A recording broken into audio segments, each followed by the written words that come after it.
I've heard it said many times that one of the best kept secrets of the British countryside is hunting with bloodhounds.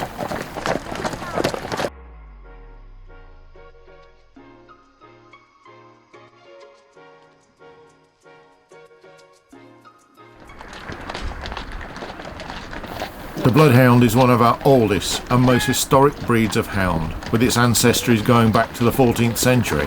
It is believed to have originated from Europe, where hounds of the bloodhound type and style were bred by the monks at St Hubert's Abbey, which is now part of modern-day Belgium.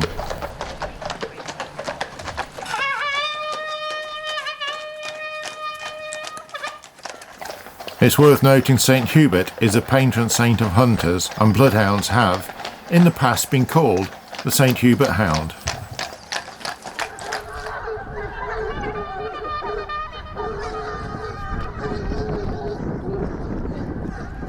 But for now, let's learn more about hunting with bloodhounds, especially the Cranmore bloodhounds.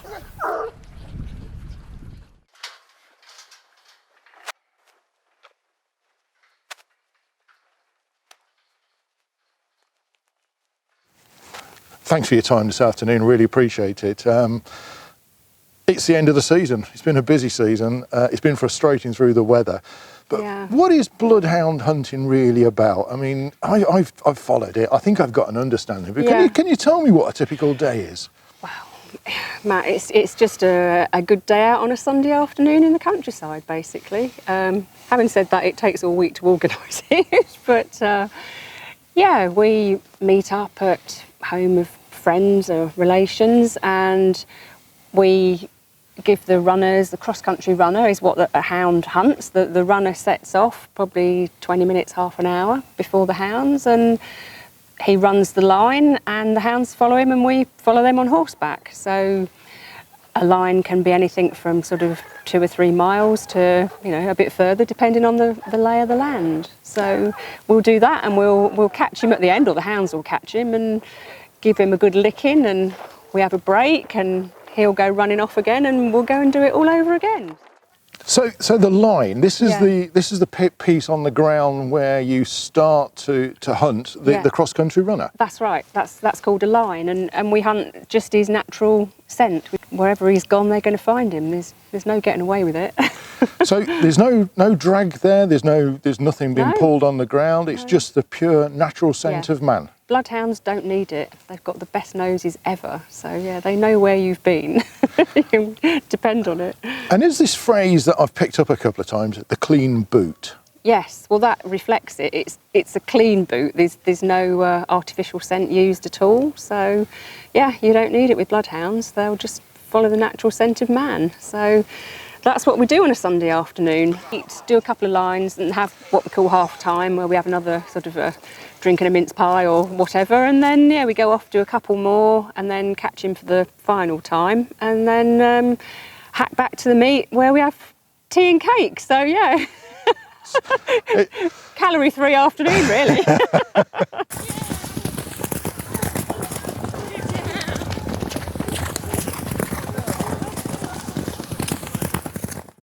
Wendy, the Cranmore bloodhounds, they're fast approaching their third decade, almost 30 years ago since you first founded. Yeah. What was that moment, there in the early 1990s that, that you and your late husband, Phil, you decided that actually we're going to form the Cranmore bloodhounds? What was the defining moment that brought that together? We just thought we needed to do something else, and Phil was out at a friend's house, and a children's TV programme came on the television, and it was called It's a Dog's Life. So they quickly press record, and it was all about a pack of bloodhounds called the Kokum, with Tony and Sandy Watts, and it was the whole process of what they do on a day's bloodhound, and it just looked that exciting. The sound of the hounds cry, and it was just unbelievable, and that just got us going really. They were galloping and the hounds were baying and they were chasing the runners, and it was just fantastic.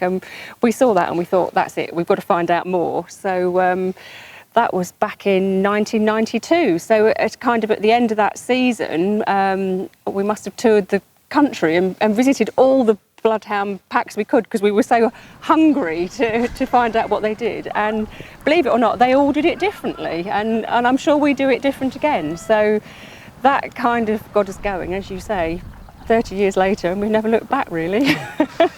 So it all started visiting friends on a Sunday afternoon and something come on TV. Absolutely. Yeah. And here we are 30 years later. I know, it's incredible. And people are still enjoying it, yeah. Yes. So what a wonderful moment, yeah. And the principle of that you had then, I mean, has it changed greatly of why you wanted to do it? I mean, 30 years we've seen the hunting acts come in that time. There's been a lot of change in life and society. Yeah. But are the principles still the same that you came up with of the reason you wanted to do it? No, it hasn't changed at all from day one. It's just the same as it's always been. Being out in the countryside with friends and supporters on a Sunday afternoon, following hounds, riding horses and enjoying our sport with like-minded people.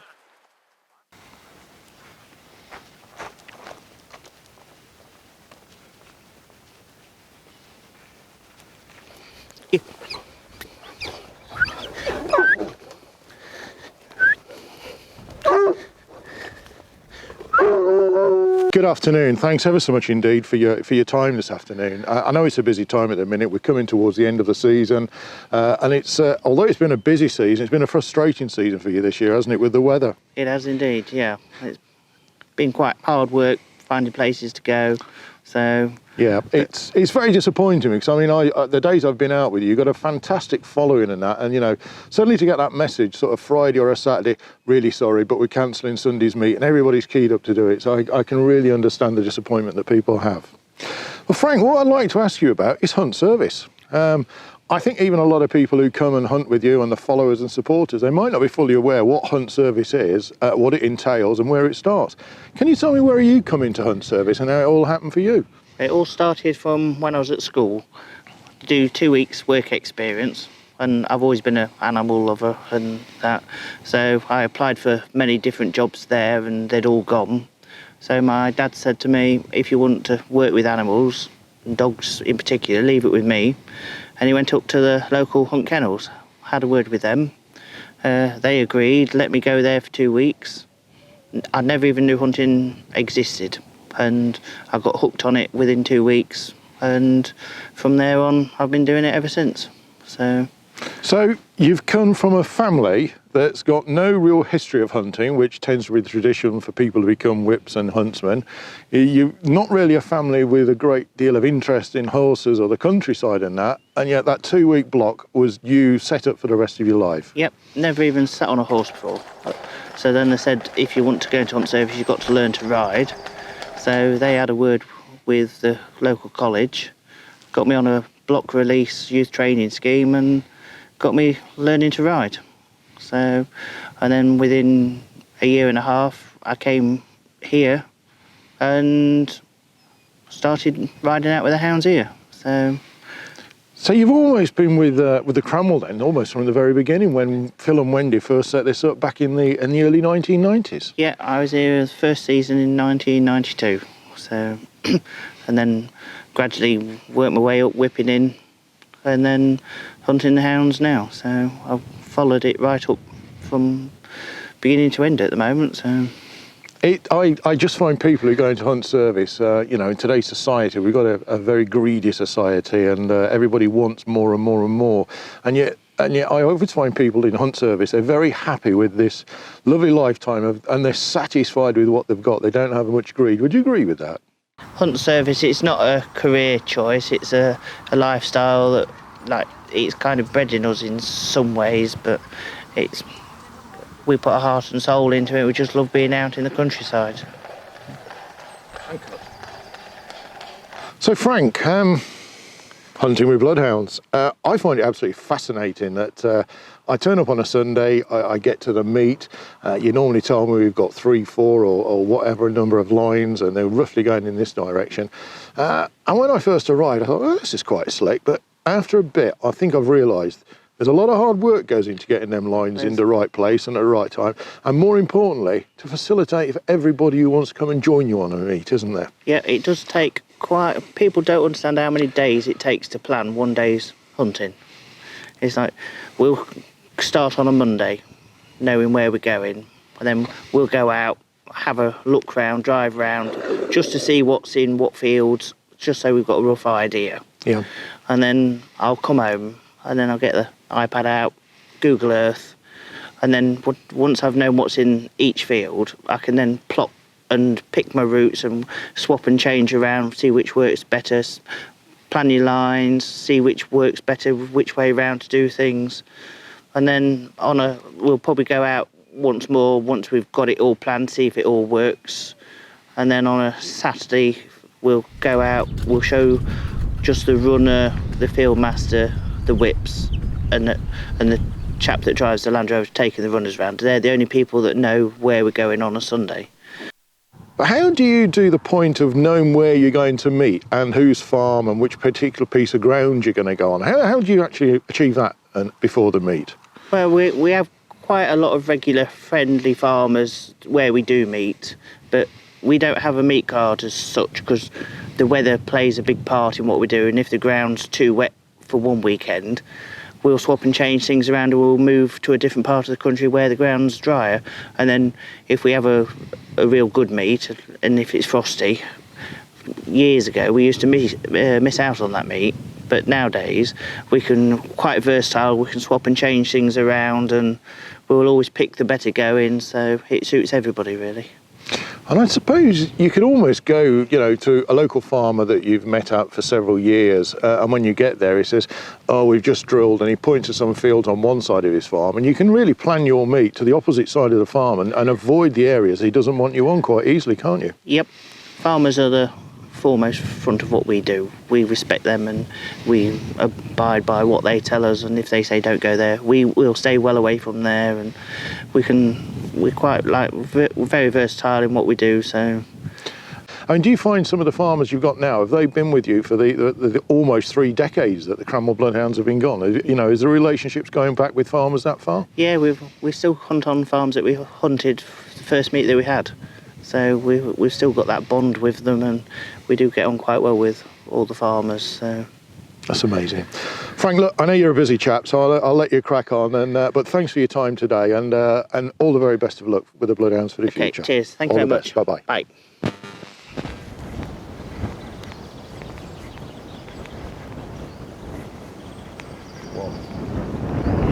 Hello, Ben. Thanks for your time this afternoon. I really appreciate it coming over, and we can have a chat about it. We've chatted a few times in the background on this, but you've got a bit of a history with hunting with hounds at one various level. I mean, hunting with bloodhounds is only the latter days. There's a bit of a history behind there, isn't there, Ben? Yeah, there is. I mean, I absolutely love hunting. I think to watch hounds work, to hear them speak, I genuinely think it's just one of the most amazing things in life, actually, and it's a great pastime. And I spent a lot of hours and days as a boy in the Lake District hunting with the Blencathra on foot, and that's really what sparked my love of hunting. And then as time progressed, I spent time at Cirencester, whipped into the RAC Beagles down there, decided I ought to learn to ride. Riding is certainly, I ride to hunt rather than hunt to ride. So got on a horse, had a few days with the VWH, and then when I came back to Lincolnshire, hunted with the Foxhounds for quite a few seasons, and then recently I've joined Wendy in the mastership with the Bloodhounds. So your days then up as the Fellhound, I mean, to me that is probably the most original and sort of the rawest form of hunting. I mean, they must have been absolutely wonderful days. What was that, as a young lad, or was it as a young boy you were up there? Yeah, no, very much. It was time in the Lake District, literally from the day I was born. We went up there twice a year in the spring and in the autumn to follow the Blencathra, and we've still got some really good friends up there now. And so every year we'd spend a week up there with them, and that really went right on until I was probably 20, till I went down to college. And at that stage you didn't ride? I didn't ride until I got to Cirencester, and decided one day I ought to sit on a horse and be able to go hunting on 4 legs rather than 2. I'd followed the Blankney at for years really at school. You know, we used to bunk off on a Wednesday and the schoolmaster thought it was absolutely great sport. We had full attendance and followed the foxhounds every Wednesday afternoon. And so I decided it was time to learn to ride, and that was it, on a horse and away we went. But as you say, your day sat in a saddle is to go hunting rather than to go riding. Completely. Love horses. You know, they're a tool for me to watch hounds work. And actually that's, you know, for me it's all about riding to be able to be with the hounds and watch them and see what's happening. Yeah. And I genuinely believe there is no better sport than actually being on the horse and watching hounds work. Yeah, I could absolutely agree with that. Not that you'll ever catch me on a horse, incidentally, Ben, but yeah, to just stand and watch them, whatever the hounds are, as you say, whether it's a fell pack up in a Lake District or whether it's, you know, traditional foxhounds or more recently the time I've enjoyed with the bloodhounds, yeah. But you know, the background that you've got, Ben, it's very much a farming background. You've lived in a farming community all the time. What's the relationship today between a hunt and the farmer? Is there a good relationship? There absolutely is, and I think hunting, the single most important thing for any hunt is relationship with farmers, with landowners, farmers, shooting friends, because without those relationships, the hunt, whichever hunt, has nowhere to go. And it's absolutely vital that there's a really good relationship and communication between all the parties. And I think whatever form of hunting it is, you know, the rules of the game are set by the farmers. And if we can't go, then we have no country. And so that's the vital link for hunting. Yeah. And you know, as things have changed within farming, there are places you can go, you can't go, and we have to abide by the rules. Yeah. You know, I mean, my father didn't ride. I've never ridden all my life, but we've both been great fans of the hunt. But I can always remember, you know, Dad was a hill farmer for most of his life. I can always remember the farmer always had a horse, and he'd just keep this one horse to go and ride with a local hunt, sort of half a dozen, maybe a dozen days at the most. Boxing Day meet, he'd always be there. Do you still get that breed of farmer that, you know, comes out mainly for a day's hunting? Do you know, it's a really valid point, that, because I think one of the things, you do still get those farmers that hunt, absolutely, but there are fewer farmers that hunt, and that means that hunts must invest more time in forging that link with the farming community. And I think those links are still there, but actually shooting as a pastime has taken over for a lot of people. A lot more farmers shoot than hunt. Yeah. But actually where you've got a hunting farmer, it's fantastic because they can help open up country when you've gone in the wrong place and have to go and apologise, and we all have to do that, cap in hand. That hunting farmer so often might be the neighbour or the friend that can just help heal the wound. There's almost 4 decades of hunting there, and you find yourself back in Lincolnshire. You know, you're living here only a stone's throw from the Cramwell Bloodhound Kennels, and suddenly you start hunting with bloodhounds. I suppose in some ways it's a natural progression of hunting, because it's quite clearly you're passionate about hunting rather than any particular style of hunting. But what's it like being with bloodhounds after fellhounds and everything else you've been with? It's great fun. I mean, it's one of those things that happened when Phil sadly passed away. Wendy came and said, would I help? And we live a mile away from the kennels. And I said to Wendy, of course we will. And so I joined Wendy in the mastership of the Bloodhounds, and we've had our first season together.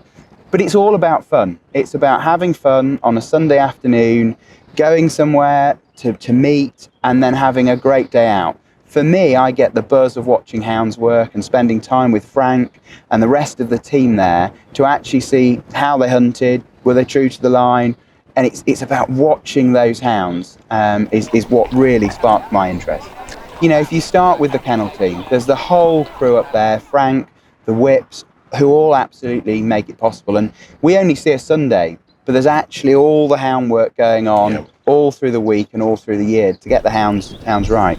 Then you've got Danielle, who every week fearlessly crosses some quite interesting fences, you know, and you either follow her or you don't. You know, you need a good field master who's going to control the field and keep everybody in the right place. If there's one thing the Cramwell do, it doesn't matter what level of riding you are, they will facilitate for you. If you don't want to jump at all, then you don't have to jump. If you want to go for the biggest thorn edge you can ever find, you've got the option for it. And that is the one thing I've noticed time and time again.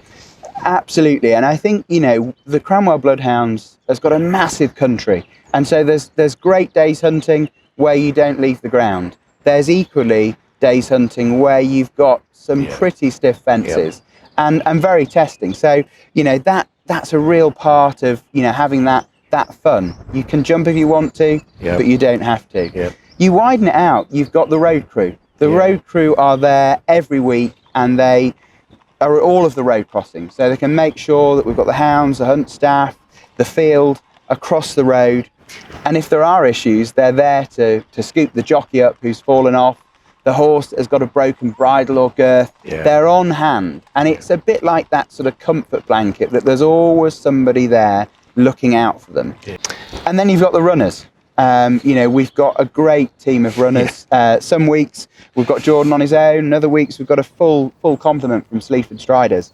And they do a sterling job. You know, the planning that goes into a day's hunting in terms of where they're going to go, where they're not going to run. And what I really love is Jordan doesn't always go on the planned route. It's fantastic to watch hounds hunting true to a line and seeing Frank wondering, have the hounds gone wrong or did the runner go wrong? And so often this season, the runner's gone wrong and those hounds have hunted true. That's what it's all about for me. If you're somebody who's got a horse, you've never been hunting before, but you know, you the sound of the hounds in full cry and belting across country with like-minded people, would the Cranwell be a good place to come if you've never hunted before for your first ever day out hunting? Absolutely it would. And I think the first thing to do is to ask the questions you don't want to ask. That's what hunting's all about, and that's what hunting people are all about. There'll never be a question that you ask where somebody won't give you an answer. So ask the question. Don't come on opening meet and come on the highest day. Come on a low day when it's a bit quieter. See what it's all about. Enjoy it. Ben, thanks for your time this afternoon. Really appreciate it. Thanks very much indeed. Thank you, Matt.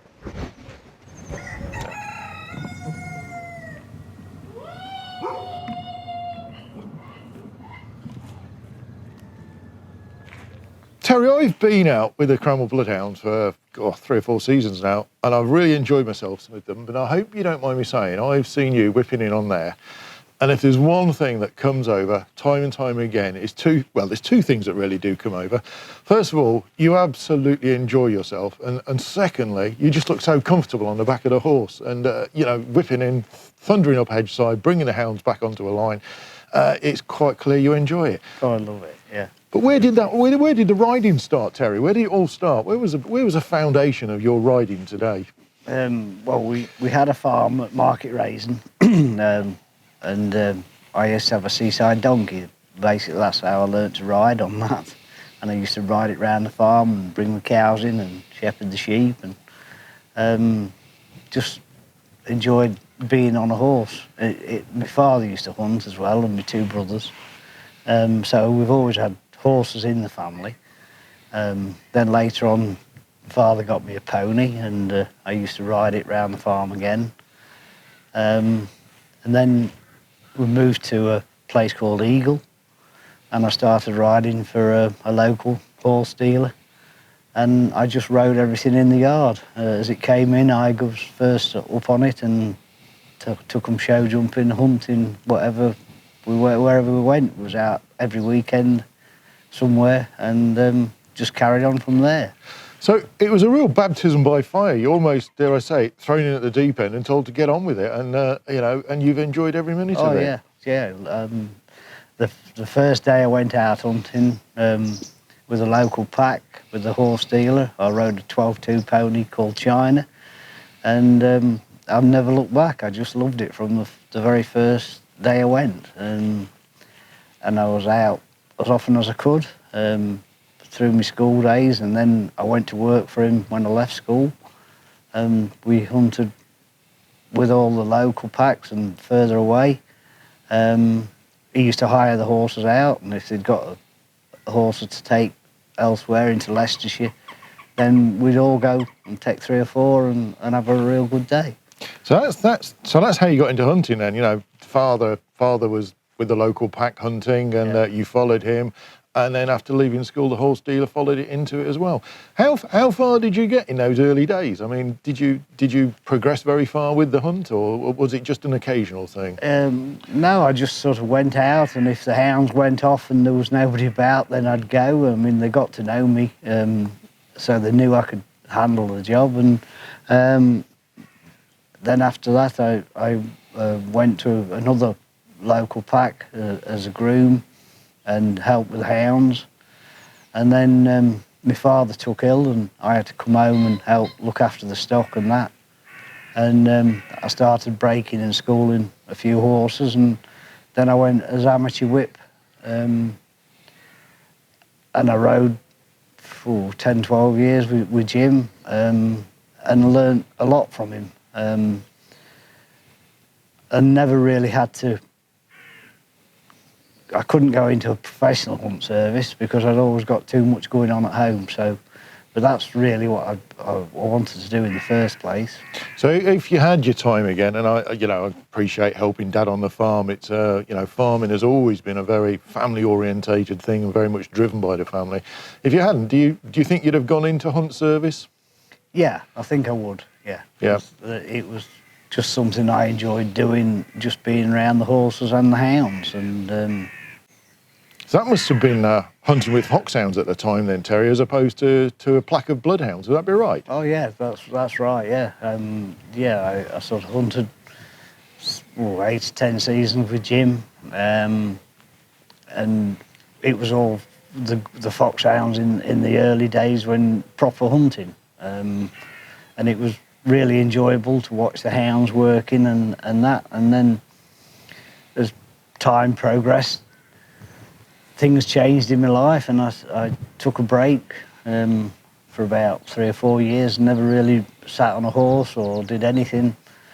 And then somebody rang me up one day and said, "Are you fixed to sit on this horse I've bought?" And I went over and got on it. I'd ride round, popped it over a few fences, and I thought, I've missed this, I'm going to get back into it. And at the time, the partner I was with, and she wanted to go out with the bloodhounds and all the rest of it, and I'd known Phil for years through show jumping, and I knew he'd got a pack of bloodhounds. And went out, and Phil says, "What are you doing on your feet?" He says, "You better get mounted and come out with me." He says, "Bring your red coat." And then I rode up front with him a bit, and he says, "Oh, the whip can't make it next week, how are you fixed? You're coming up front with me," and that was it. Basically, I've been there ever since. So we've rode for 8 or 9 seasons with foxhounds. We have a break through changes in life, which happens to all of us, and we have a break from hunting, in fact, a break from riding. We have one day out as a follower with the bloodhounds, and you get invited back as the whip, and you've been there ever since. That's it. Basically, that's how it went, yeah. I mean, is there a great difference between hunting with the foxhounds and the heritage and coming more, to the bloodhounds? What was the great difference in there? No real big difference. I know with the bloodhounds we hunt a set line, but you still have to watch for the hounds in case they pick up on a hare or a deer or overshoot the line, and you have to bring them back to the huntsman. And hunting with the bloodhounds is very similar to the foxhounds. You never knew where you were going to go with the foxhounds. I suppose you've got a better idea with the bloodhounds. But the enjoyment is still the same. The fact that the hounds are up front hunting away, the sound of the hounds and everything. I think it's very much the same. We're coming up almost to sort of a decade's worth of you being a whip now with a Cranwell. Why do you stay for? I know you've been riding for for a long time now, and I know you thoroughly enjoyed it. But what is it? Why every Sunday do you travel all over the East Midlands, get the horses sorted out, do the whips, platting the horses out, getting yourself ready, the coats ready, cleaned up, looking immaculate? What is it that you do that? Isn't it time of life that you could put your feet up on a Sunday and enjoy a bit of TV and a roast dinner instead? Yeah, I suppose it is really, but then you won't get the enjoyment and the adrenaline rush that you get. And you know, being with the people, you know, the friendship and everything that goes on, and just being out there. You've got like a sense of freedom when you're going across the field and you've got a pack of hounds in front of you, and they're going well, and There's one thing I've noticed with them particularly is there's a real warmth there. There's a very welcoming thing there. And I've seen people who sort of turned up for the first time. They've almost sort of arrived there tiptoeing round, not quite sure what the protocols are, what the procedures are. I mean, but they're welcomed in so often, aren't you? Do you think the Cranwell is particularly one that if you've never hunted before, you could get a real good welcome and have a good day out? Oh, I'm sure, yeah. I mean, the welcome that they give you, it's like no other that I've ever known. I mean, everybody's welcome, and it doesn't matter who you are, what you do, what you ride. You know, everybody's treated the same, which is brilliant. You know, there's nothing, no class thing with this at all. You know, it's just everybody's so friendly. Yes. And if we just now look forward, you know, what you're hoping to do in a few seasons' time? Is it still being whipping in right to the very end, as long as you can with the Cranwell? Is that the plan? Well, yeah, I'd like to, if I can keep going and my horses keep going, and yeah, I'd like to keep going as long as possible. You know, I mean, there's some mornings you get up and think, oh, I'm a bit stiff this morning. You know, you get out there and get on with things, and it keeps you going. That's what it is. You know, you've got them to do, so you get out of bed and you do it. Yeah. And you know, it keeps you on the move, keeps you active, keeps me fit. Terry, thanks for your time this afternoon. I really appreciate it. It's really good to see you. Thanks very much indeed. Cheers, Matt. Thank you very much. Yeah, cheers.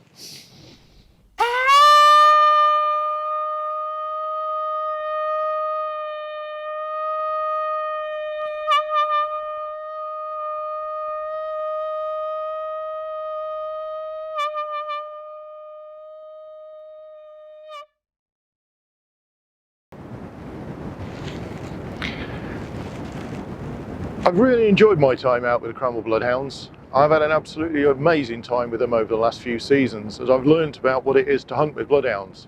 And I would like to thank the Joint Masters, the hunt staff and the many volunteers who make the hunt such a success on a Sunday afternoon. But I can always remember those words that Wendy told me so long ago, that it's about being out in the British countryside on a Sunday afternoon with like-minded people doing something that we really enjoy. And I think it might be right. I think hunting with bloodhounds just might be one of the best kept secrets in the British countryside. Till next time.